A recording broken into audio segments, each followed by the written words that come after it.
chaos. That's where I was when I didn't know where I was. At the end of 2023, my life felt very chaotic.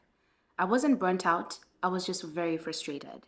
I was frustrated by the pace of things, I was frustrated by the results that I was getting, I was frustrated by myself, I was frustrated by the progress.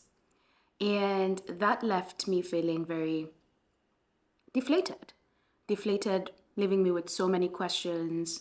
What's happening? What am I doing wrong? Why aren't things working? Where am I failing? What am I missing out? What more can I add? And that emotional turmoil, lots of questions, decision paralysis, analysis paralysis, overthinking got me very, very frustrated.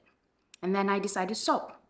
I stopped, I disappeared for a year, and now I'm back. I am back sharing where I've been, what happened, what transpired, what season I was in, and what came out of everything during that phase.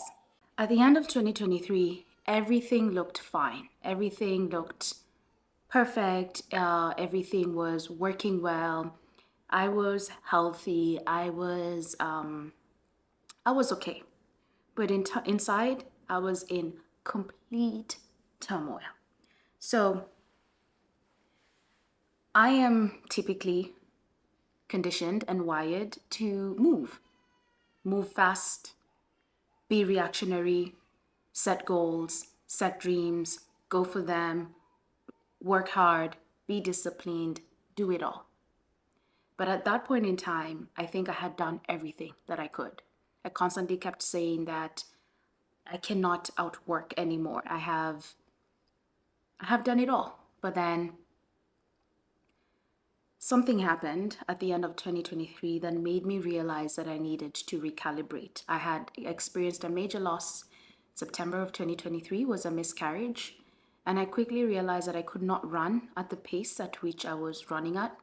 My sister says I was I was running at 600 miles per hour. I was moving so fast. I was hitting so many milestones. I was running and running, but I felt like I was running on a treadmill and I couldn't stop. I was constantly running. It's like I was chasing the wind and I just didn't know where I was going. And so in November of 2023, I decided to attend a wellness retreat that was being hosted by my church. And that was transpired after the miscarriage because I was like, something is not adding up, something is not making sense, something is wrong. Internally, intuitively, I knew something was wrong. And I remember my husband dropped me and he told me that you have to always remember you're great. And I started crying. I cried and I bawled my eyes out. And he asked me, why are you crying? I was like, because I don't feel like that. And I'm hoping that this retreat will give me the answers that I'm looking for, because I think it's time for me to change the way things have been going. So I went into the retreat. It was a 4-day retreat. It happened over the weekend. And we went over to a wellness center, and they had designed a curriculum that is to help people uncover the things that are limiting them, the things that are keeping them stuck, but it's from a spiritual perspective.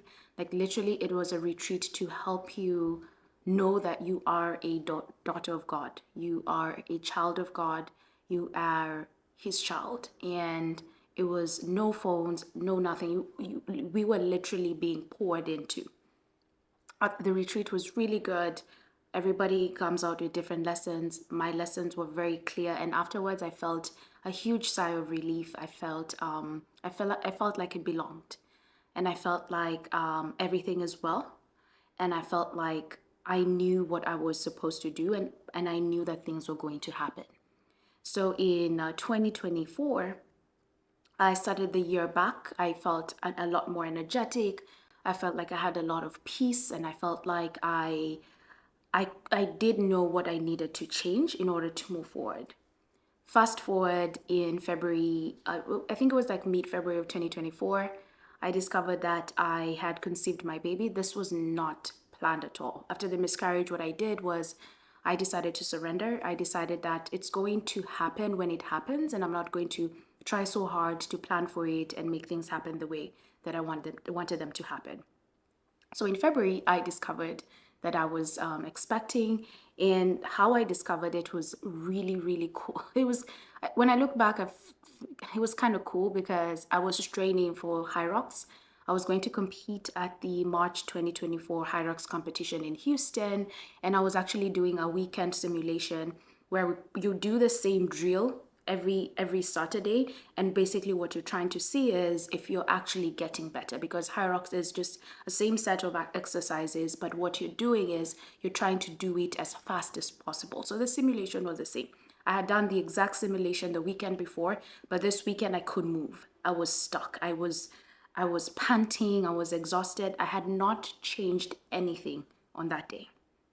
So after I didn't even finish the workout, got into the car, I drove off, I came back home and I started having brunch. I typically have brunch on Saturday. I made my brunch and then I felt like some cramps and I was like, oh, something is happening. And I ran to CVS and I was like, I had ruled out everything, ran to CVS, grabbed a pregnancy test kit and tested and figured out what I was expecting. With all honesty, I freaked out. I freaked out because I was like, what does this mean? What does it look like? Am I ready to actually do this? How does my business look like moving forward? How do you become a mom and you're an entrepreneur? What does maternity look like? What does life look like? And in that moment, I knew that something needed to change. I knew that I couldn't do this season the way I did it in the past because I did not want to be anxious. I did not want to be frustrated. I literally wanted to be joyful. I wanted to be at peace. I wanted to be happy. Yeah, so that they say that your state as a woman is going to be transferred to your baby. So if you're anxious, your baby might turn out to be anxious. I don't know how true that is, but that's what most people say. But for me, I knew that I wanted to be at peace. I wanted to enjoy this season. I wanted to just be present and I wanted to recalibrate. And because of that, I decided, you know what? I looked at the areas of my life where things were feeling very stressful. I looked at the areas in my life that I wasn't finding joy. I wasn't creating joy. I wasn't enjoying. And one of the things was I was done obsessing over metrics. I was done obsessing over my marketing. I was done obsessing and trying to figure out what is working and what is not working. And so I decided that I am not going to show up in marketing my business, but I'm going to show up serving the clients that I had. And my clients, if you watch this, you know I did not stop. What I did is I stopped. I disappeared. I left, started getting messages. Where have you been? Weren't you creating any content? How can we interact with you moving forward? And I used to tell people that I'm there, but I'm expecting a baby, and so I'm in a season of recalibrating. And the season of recalibrating taught me so much.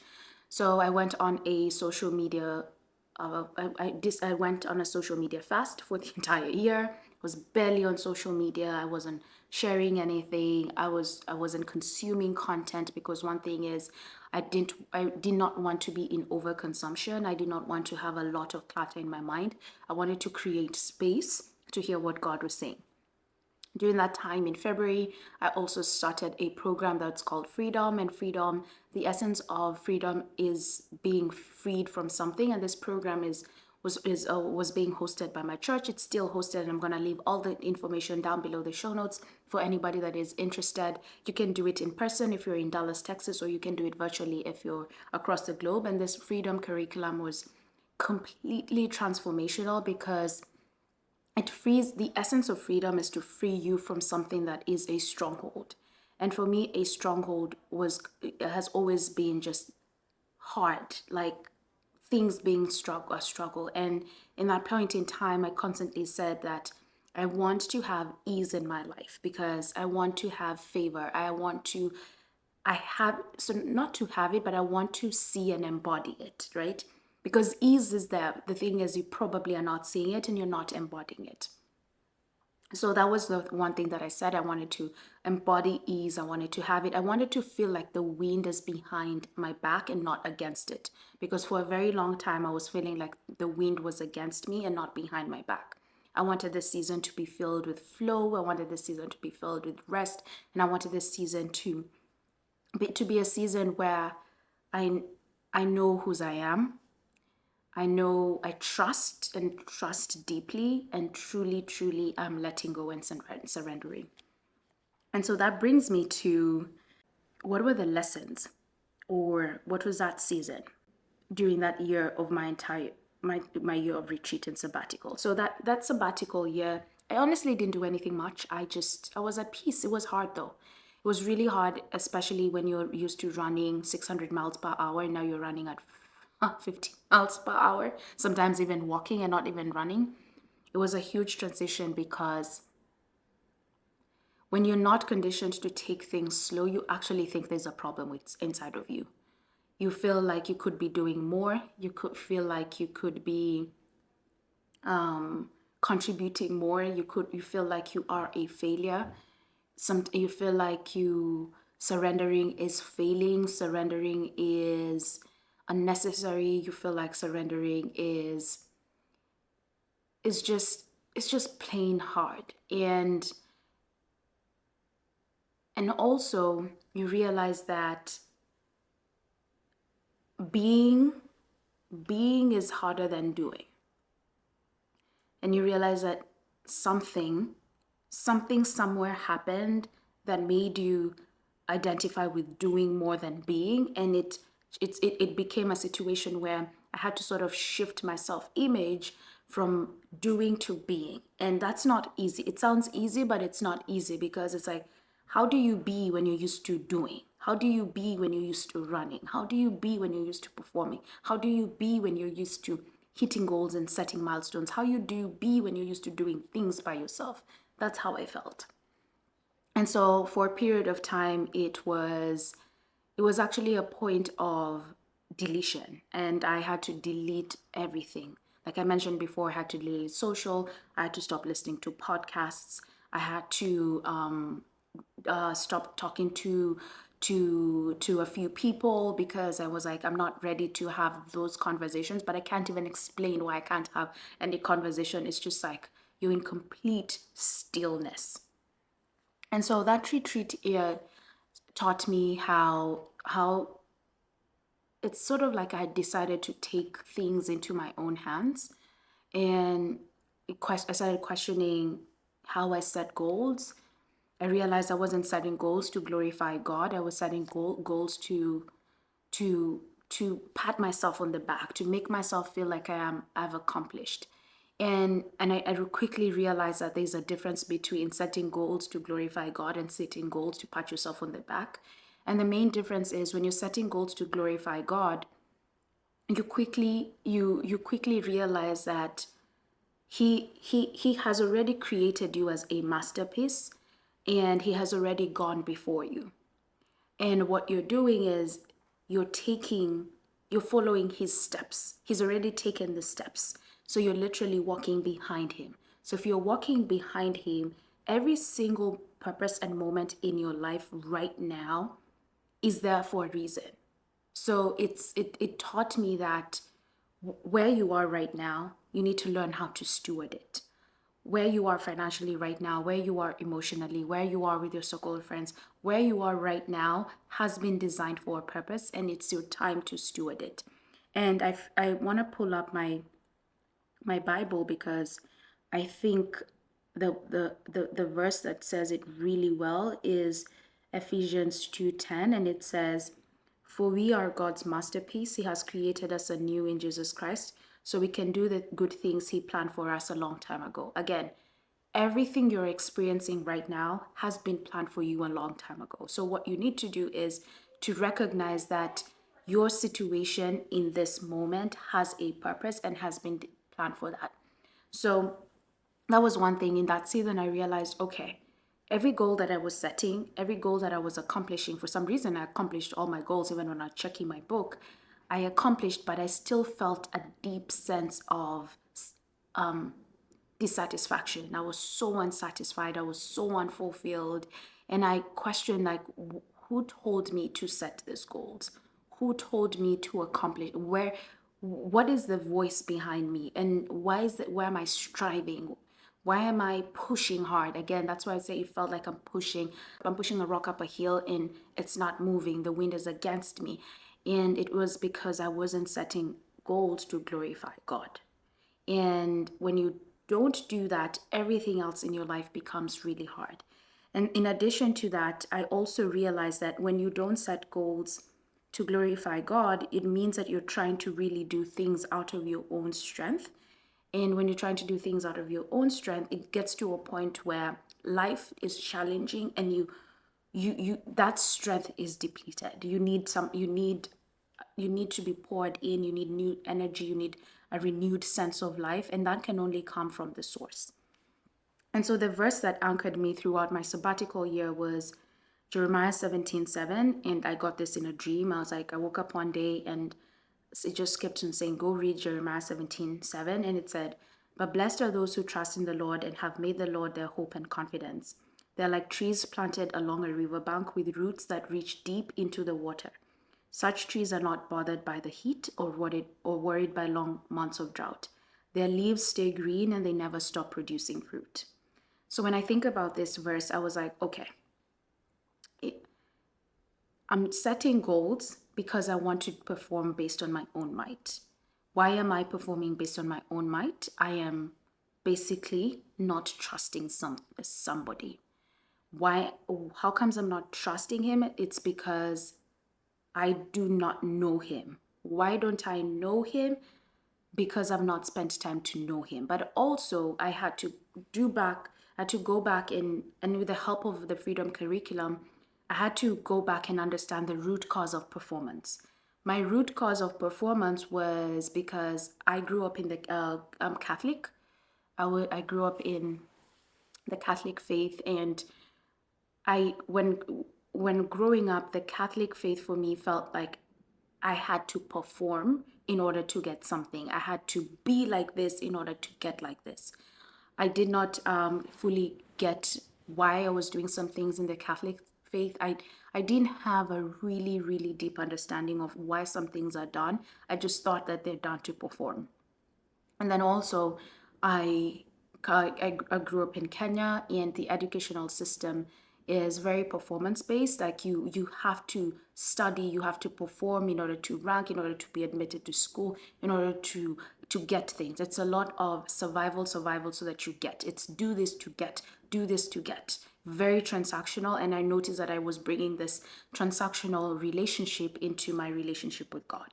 And so when this verse came in, I was like, okay, but blessed are those who trust in the Lord. The first thing was like, what do I need to do in order to trust him? What I realized is I need to know who he is. And that is why I ended up, my spiritual mentor gifted me I Know I Am. I'll link down the book here. I don't have it here when I'm shooting the video. I'll link down the book here. It's by the Daily Grace company, and it's a devotion book that talks about knowing the attributes of God and knowing who God is, so that you can fully wrap your head around his attributes. He is the source, he is the bread, he is light, he is the vine. Like knowing him and how he shows up in the Bible. So that was the thing. I was like, okay, how do I need to trust him? I need to trust him by knowing who he is. Okay. Then once I trust him, then I will have the hope and the confidence. And for me, I was like, okay, once I have the hope and the confidence based on this Bible verse, it turns out to be, once you know him, you'll be like trees planted along a riverbank. And I was thinking about a forest. I was thinking about the picture of this tree by the riverbank that is deeply rooted, constantly being nourished, constantly getting water. No matter the drought, no matter the wind, it doesn't get moved. And I was like, I want to have that. No matter the storms that come in business, no matter the storms that come in motherhood, no matter the storms that come in friendship, no matter the storms that come in life, you don't want to be moved. You just want to be blooming. You want to be blossoming. And everybody around you is wondering what's going on. And that is what prompted me to recalibrate. It was like, oh my God, this is the life that I want. This is the life of ease. This is the life of feeling that the wind is behind your back, and you can only get it once you know the source. And so for me, that's the first thing is I figured out, okay, in order for me to really have a season that I step into that I absolutely love, in order for me to enjoy this pregnancy journey, I need to let go. I need to surrender. But first of all, what I need to do is to stop setting goals to pat myself on the back, but to start thinking about what would it look like to set goals that glorify God. And I couldn't set goals at that point in time because, hey, when you are in the pregnancy journey, every day is different. You don't have the energy. But I was like, what would it look like if I put God first in everything that I do? And that is where it started. So it was like, okay, let me figure out how I can prepare myself and how I can get into this childlike spirit, this childlike atmosphere, and get to know him. And so that was the first thing that I did. And I believe also in the book Atomic Habits, he says you don't rise to the level of your goals, you rise to the level of your systems. And my system in this case was like I needed to create a system where I'm spending majority of my time with my source. I'm spending majority of my time with the person that has given me life. I'm spending majority of the time with the person that has given me all the blessings that I have, and the person that is actually helping my baby grow inside of me. Because at that point in time, motherhood just became such a spiritual experience, because I'm like, how is this child growing inside of me and I'm just doing my own like thing. You're eating, the baby's growing. You go to your OB, you're seeing a different. I'm like, how is this miraculous thing happening? Up until today, I just can't wrap my head around it. And I was like, okay, I need to create a system to spend time with my source. And eventually, I'll end up being like that tree in Jeremiah 17:7 that says that you're constantly planted, you're rooted deep, you're constantly being nourished, and even when a storm or drought comes, you don't shiver and you don't wither. The second thing that I also realized was that I lived a life where I was not expecting. And in order for you to fully achieve what you want, you have to live a life of expectation. And expectation meaning expectation and belief, expecting that whatever you do is going to be successful. It's living in, instead of living in a situation of doom and gloom, you're living in a situation of expectation that something is going to happen, expectation that the good is happening. It's like shifting from this identity of it's not going to work because that's how it was. It's not going to work. Something harder has to happen. Something else needs to be done. Something more. You have to be a bit deeper into things. It's that just puts you in a situation where you're spending a lot of your time in disbelief. It's so much easier to believe than not to believe. And when you spend your life in expectation and you spend your life in belief, you create possibilities. You feel more expansive. For me, I started feeling a lot more expansive. And that's when I was like, oh, okay, that makes a lot of sense. And for me, it was a thing where expectation is a form of belief, and belief is essential to achieve anything in life. Belief that like this cup, it's a confidence. I know that this cup won't fall because I'm holding it. I know that this tea will be ready because because I know how to I know the process of making tea. So what can you do to be in a season of expectation? What can you do to be in a season of belief? Again, it's so much easier to be in belief than it is to be in disbelief. It's so much easier to achieve anything you want when you're in belief versus in disbelief.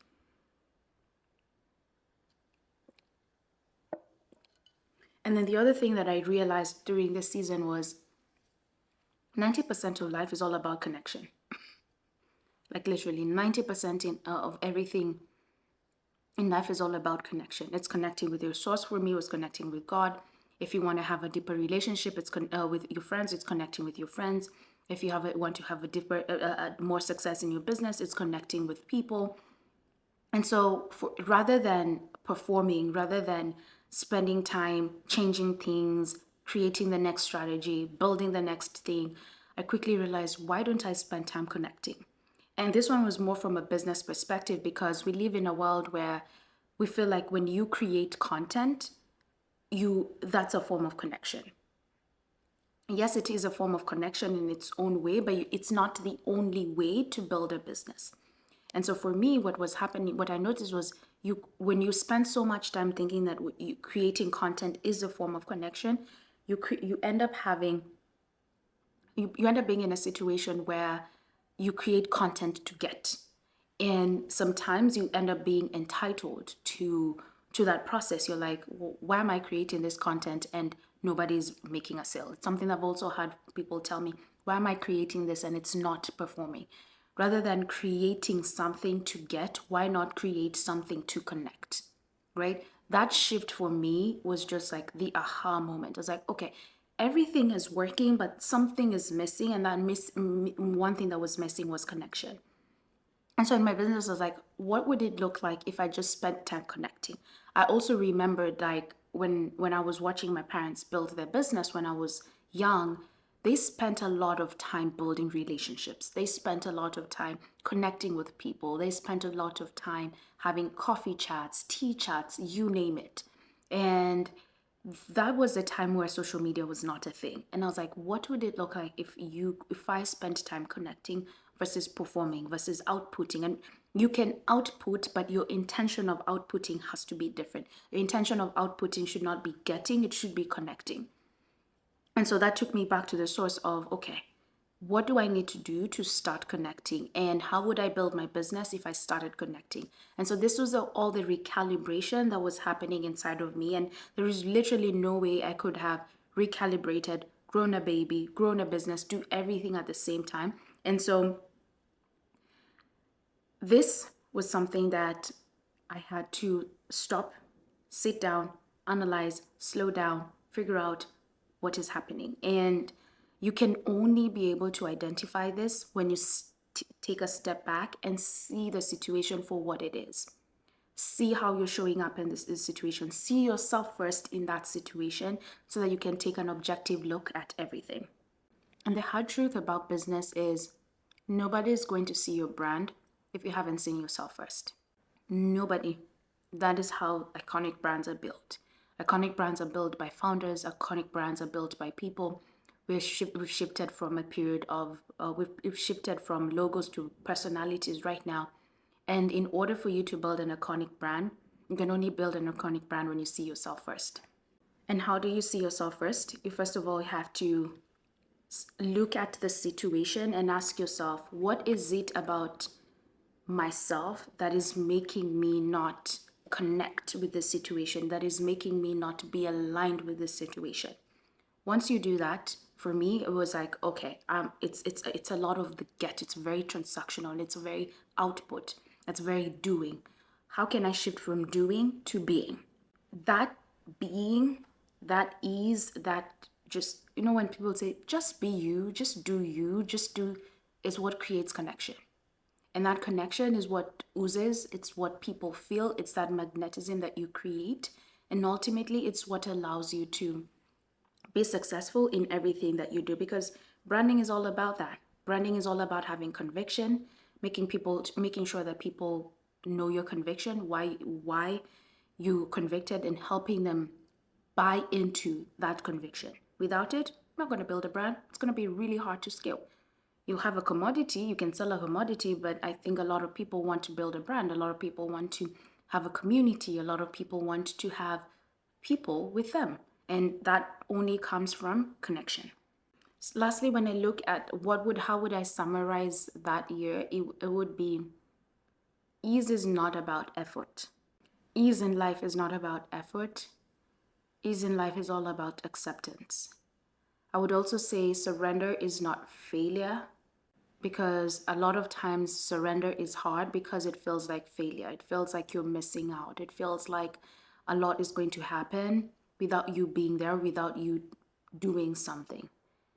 And my biggest takeaway has been that it is so much easier to let things flow than to push things up a hill.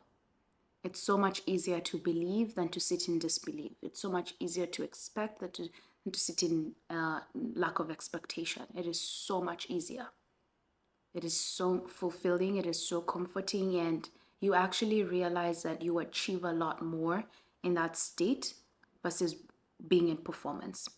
You also realize that you navigate a lot of the challenges, a lot of the issues differently. And it also allows you, it prepares you for the next season. I think where you are right now, everything is seasonal, right? And where you are right now is teaching you something. For me, at the beginning of 2024, it was teaching me that, hey, you cannot keep moving at this pace. And in order for you to usher into this new season, you need to stop, you need to recalibrate, and you need to see things differently. You need to ask yourself, what is this situation teaching me? And with that, that's where I have been. So I have been steeping, I have been, just like the tea, I have been boiling. I have been boiling, meaning just boiling the spices, the ingredients, the leaves, the ginger. Things have been boiling, things have been marinating inside of me. It's been a season of rebirth, it's been a season of rest, it's been a season of accepting myself more. It's been a season of, my friend called me like, it's been a season of you looking like a divine goddess.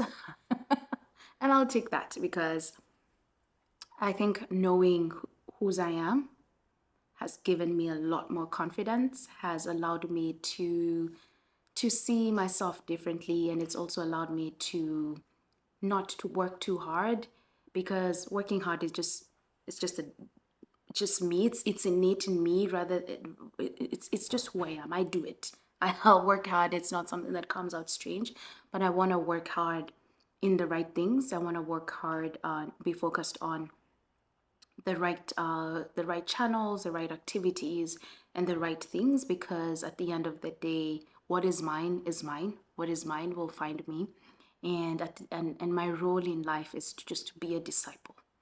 My role in life is to seek God. And in 2025, my biggest Bible verse is, seek first the kingdom of God and everything else should be added unto you. Everything else in life that we want is just a bonus. Everything else is just a bonus. The car, the houses, the lifestyle, the vacation, the businesses, everything else is just a bonus. But what really matters is seeking God and desiring Him first, because once you desire Him, whatever you want is going to find you. Whatever you're desiring is desiring you, but you need to change first. That's been my biggest lesson. Whatever you're desiring is desiring you, but you need to change first. And it's going to be really hard to change in your own strength. You need to go to your source. You need to go back to God and ask Him to change you and to reveal the areas in your life that need to be tweaked, so that you can create the perfect tea, the perfect that you can create and become. You can create the perfect tea or become the masterpiece that He has designed for you to be. And with that, that's where I've been. I've been in that season. I'm happy. Emotionally, I'm feeling very rested. Spiritually, I'm feeling very filled, very nourished. Physically, I am rebuilding my strength. I'm not into the whole postpartum snapback. Nope. In fact, what I did was I reset all my watches, my Whoop, my Apple Watch, all reset. What those metrics that I had before don't matter anymore. I'm a new person right now.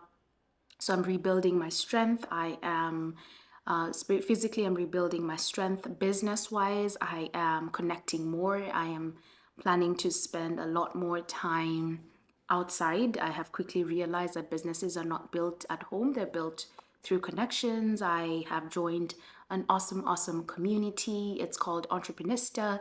I am going to link the link down below. It's a community of female founders where we can all meet, where we can all connect. In terms of serving my clients, I am serving them in the same capacity. I'm still here building brands. I'm still here teaching people how to analyze their data. I'm still here helping people scale. But more importantly, I'm helping people build the brands that they truly want people to experience. I'm well helping people be expressive. I'm helping people stand up for something, because to me, branding is less about the images, the logos. Branding is standing up for yourself and speaking your mind. And that's where I'm here. Speaking your mind on your product, speaking your mind on why people need your product, speaking your mind on why you need funding to scale your brand, speaking your mind in everything. So that's where I've been. I am here, a new season of life, a new season of learning very new lessons, learning how to do unscripted videos, learning how to be less performative and be more doing, and just being in a season of connection. And I'm excited to ride along this wave with all of you. Thank you for being there over the last 5 years, 6 years with me. Appreciate you guys seeing my transition. Appreciate you joining this. If you know anybody that will needs to hear this, if you know somebody that's in a season of recalibrating, share this episode, and I look forward to seeing you on the next one.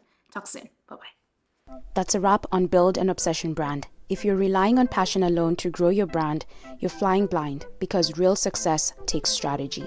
If today's episode hit home, share it with another brand builder who needs to hear this. My mission: helping emerging brands get the right recipe for success. Let's keep the conversation going. Connect with me on Instagram at Maureen Mwangi Official. Until next time, build with precision, because big brands aren't built by accident.